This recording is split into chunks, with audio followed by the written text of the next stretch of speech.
Welcome back to One Piece Explained. Chapter 1108 gives us so many answers and reveals while setting up even more questions to be tackled later, and in this breakdown, I'll be talking about what exactly we could be seeing with Saturn's new form, some cool consistencies from Oda across the past two arcs, and much more. But first, if you're still not subscribed, I would really appreciate it if you do. Around 90% of people who watch my channel are not, so if you've enjoyed any of my videos such as the in-depth live-action breakdowns, the weekly manga breakdowns, or more recently, my breakdowns of the anime adaptation of Monsters, I'd really appreciate it if you hit that subscribe button. It helps to support me and grow the channel, and you'll also be able to get my videos as soon as they come out. Now with that said, let's get into chapter 1108, Come In World. The chapter picks back up with the Caribou trying to convince Augur and Devon to allow him to meet Blackbeard. He feels very adamant about Blackbeard finding his knowledge of Poseidon and Pluton valuable, but the Blackbeard pirates are skeptical, and for good reason. We don't get to see how this resolves, but I'm sure nothing good can come from this. Thankfully, we don't stay on this scene for too long, as there are much bigger things to cover in this chapter. The Marines are still having trouble with the Pacifista, who have now turned against them. Some soldiers express their frustration over the bubble shields. Recall that we first saw these used against the Cypherpole agents back earlier in this arc. We get this montage of the Vice Admirals commenting on the situation at hand after they were ordered to return to the ships as part of the Buster Call back in 1105. Now, this is super interesting to me as we finally get the names of all 9 Vice Admirals who led this fleet. We were already familiar with Doberman from the Buster Call in Enia's lobby, and we had met Dahl earlier in this arc, and in the last breakdown, I spoke more about Bluegrass and Red King and speculated whether or not these were their real names or just code names, and after so long in this chapter, we finally get the rest of them named. There seems to be some sort of theme going on, as around half of them are named after dogs. The Vice Admiral with the sunglasses and the otter devil fruit is named Pomsky, after the Pomeranian and Siberian Husky mix, and the one with the light hair and glasses is named Hound, and then the one with the large beard is named Tosa, which is also known as the Japanese Mastiff. And of course, we have Doberman. Outside of this dog motif, the Vice Admiral with the long hair and fangs looks to be named Urban, and the one with the blade atop his head is appropriately named Guillotine.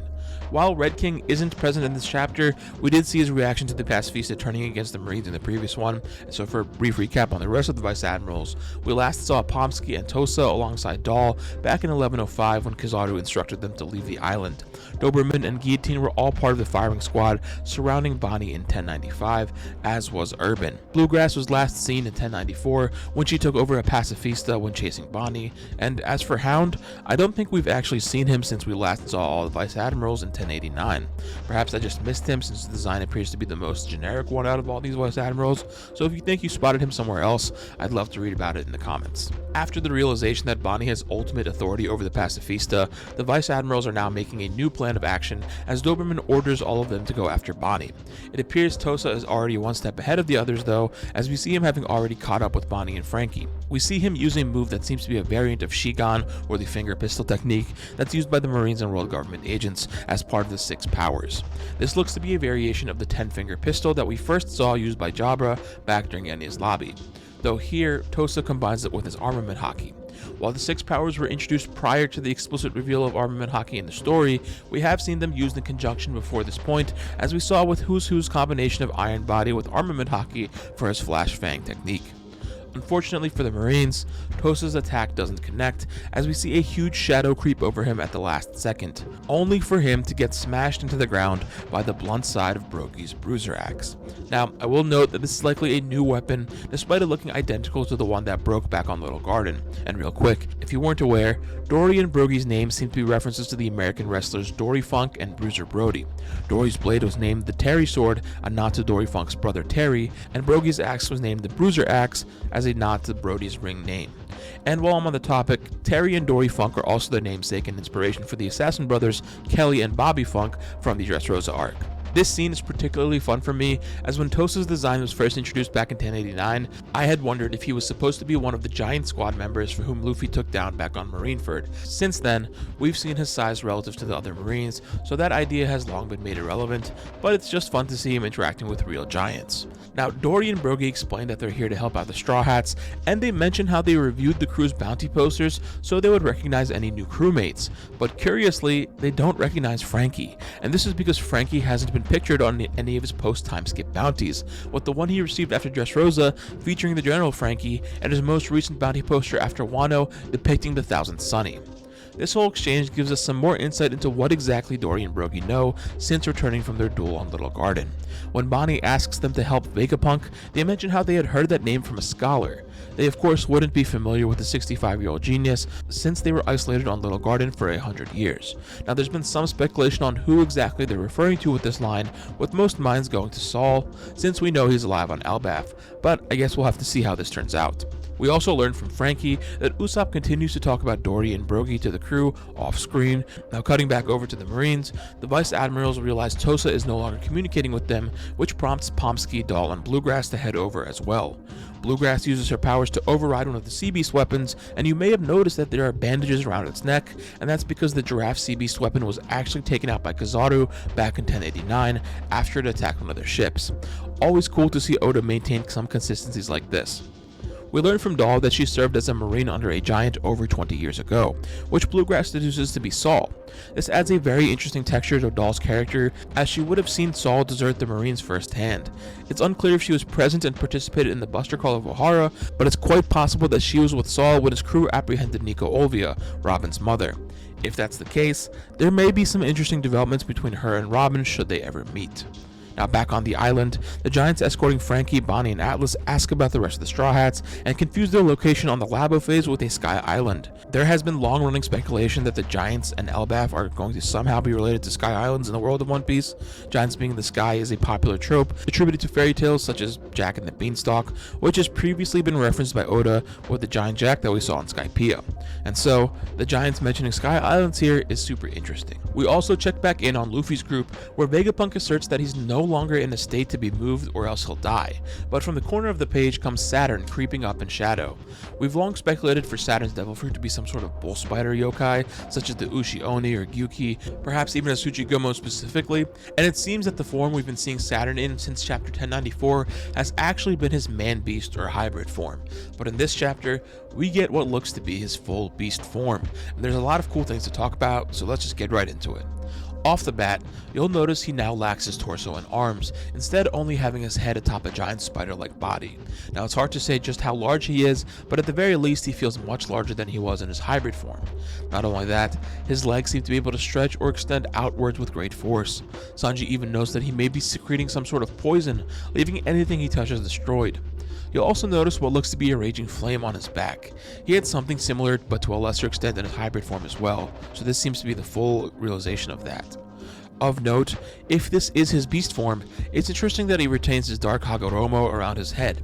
We haven't actually seen any other awakened Zoans in their beast form just yet, so this may be our first explicit indicator that you can swap between beast and hybrid forms when awakened. Though, I should mention that many believe Yamato to have been able to awaken their mythical dog fruit, model Okochi no Makami, as they were depicted with a white Hagoromo similar to Luffy's, and they also had it when they were shown using their beast form as well. And really briefly as a sidebar, I'm interested in what this really may mean for Luffy. It feels like Luffy has only ever been depicted with some sort of hybrid form, so could there be another application of his abilities? One that allows him to use the full beast form, which in this case may be Nika himself. Now, Sanji also mentions how Saturn doesn't even look human anymore, and if you noticed, Saturn has not said a single word in this chapter, which is a big departure from his previous scenes where he's portrayed as a classic monologuing villain. Instead, he seems to be acting off of pure rage, with his fixed expressions and crazed eyes. Speaking of, they no longer seem to resemble his human eyes, instead looking a lot more like what you would expect to see from yokai in their classic depictions in Japanese art. Now, earlier in this arc, we learned from Shaka that awakened Zoans typically take over the user's personality, and expressed some surprise that Lucci was able to overcome that. Back during the Impel Down arc, we met the Jailer Beasts, who were all said to be awakened Zoans, and in hindsight, they were probably examples of people who had their personality overtaken by their powers. They were unable to speak, and had these simple, blank expressions on their faces, much like Saturn in this chapter. We could be seeing Saturn being overtaken by his Zoan abilities in some shape or form. Now, it doesn't seem to be the extent that the Jailer Beasts were, since they lack the Hagoromo around their necks, and Saturn seems to be able to still maintain some of his human appearance in his head, but he may not be fully in control here. This is interesting to me because I've wondered for a while now if Luffy had been subject to something similar. Clearly, he is aware of who he is and has his mental capacity, but his playful nature is almost at an extreme when using Gear 5th. Not only that, Luffy no longer uses his classic laugh when awakened. In the Japanese text, Luffy's laugh is something like shi shi shi, but it has always been translated as just he in the Viz edition, as at the time when this first appeared, it wasn't the known factor that laughs were going to be unique or important. But when Luffy is in Gear 5th, his laugh changes and becomes more erratic, and this is maintained in the Viz translation. On top of that, Luffy is also portrayed at the end of this chapter with almost similar crazed eyes, and this is not the first time.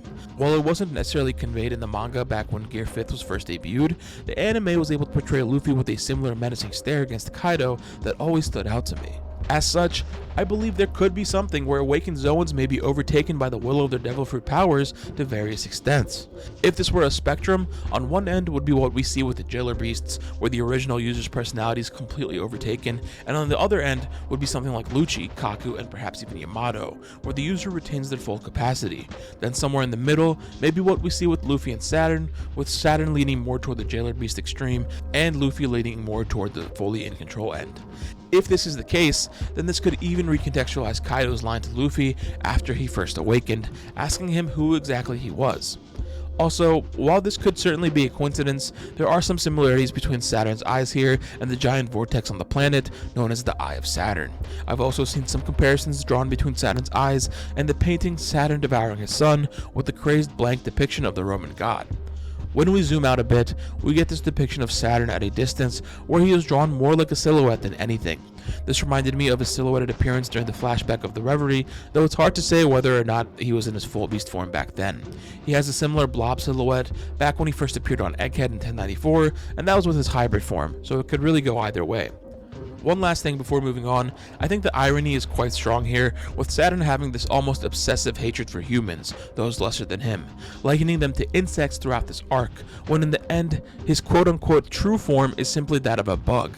Celestial Dragons notoriously look down on humanity, but Saturn's prejudice could perhaps stem from something even greater, some twisted insecurity with his own appearance in this form. Lots of cool stuff going on here. While Saturn is rampaging, Luffy and Sanji are trying their best to protect Vegapunk, with Luffy dealing with Saturn while Sanji takes the scientists to escape. Unfortunately, Kizaru gets the better of them and manages to kick Sanji away and pierce through Vegapunk with what looks to be his Ama no Murakumo sword. Now, some people may speculate that this is Kizaru cauterizing Vegapunk's previous wound to stop the bleeding. However, this appears to be a different spot from where he was stabbed by Saturn earlier, as that went through his chest, whereas this one goes through his lower abdomen. Not only that, but this seems to have caused enough stress on Vegapunk's body to the point where the scientist has passed, as potentially evidenced by the heartbeat monitor in the lab flatlining. Now, his death has seemingly triggered a message broadcast to the world. It seems that this was set up so Vegapunk could disperse his knowledge in case something happened to him, so another situation like Ohara couldn't occur, where Clover and the other researchers were killed before being able to share their findings.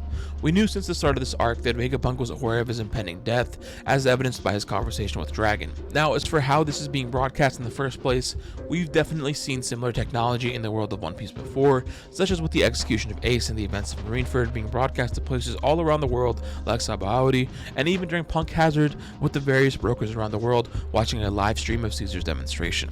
This is all thanks to the camera snails and projector snails. More recently, we learned that Vegapunk and the SSG had developed some sort of transponder snail that allowed for live streaming, as debuted in Film Red. Now, while the movies are not necessarily canon, certain parts of them are, and it appears this may be as well, as it was included in some of Oda's notes for the film. And even if it's not completely canon, there shouldn't really be any issue with Vegapunk developing some technology to allow him to broadcast to the world. Perhaps he has some means of hijacking every transponder snail across the globe and relaying this message.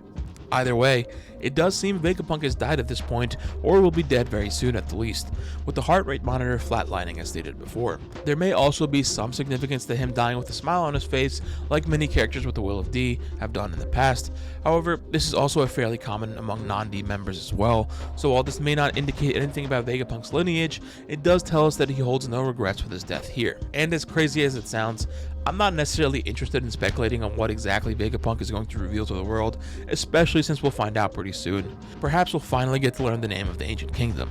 The scope of the possibilities is fairly large, but whatever it is, I am glad that it seems like Vegapunk's revelations are what will shock the world at large, as hinted at by the narrator, instead of some big story development where some character is defeated by Luffy or something like that.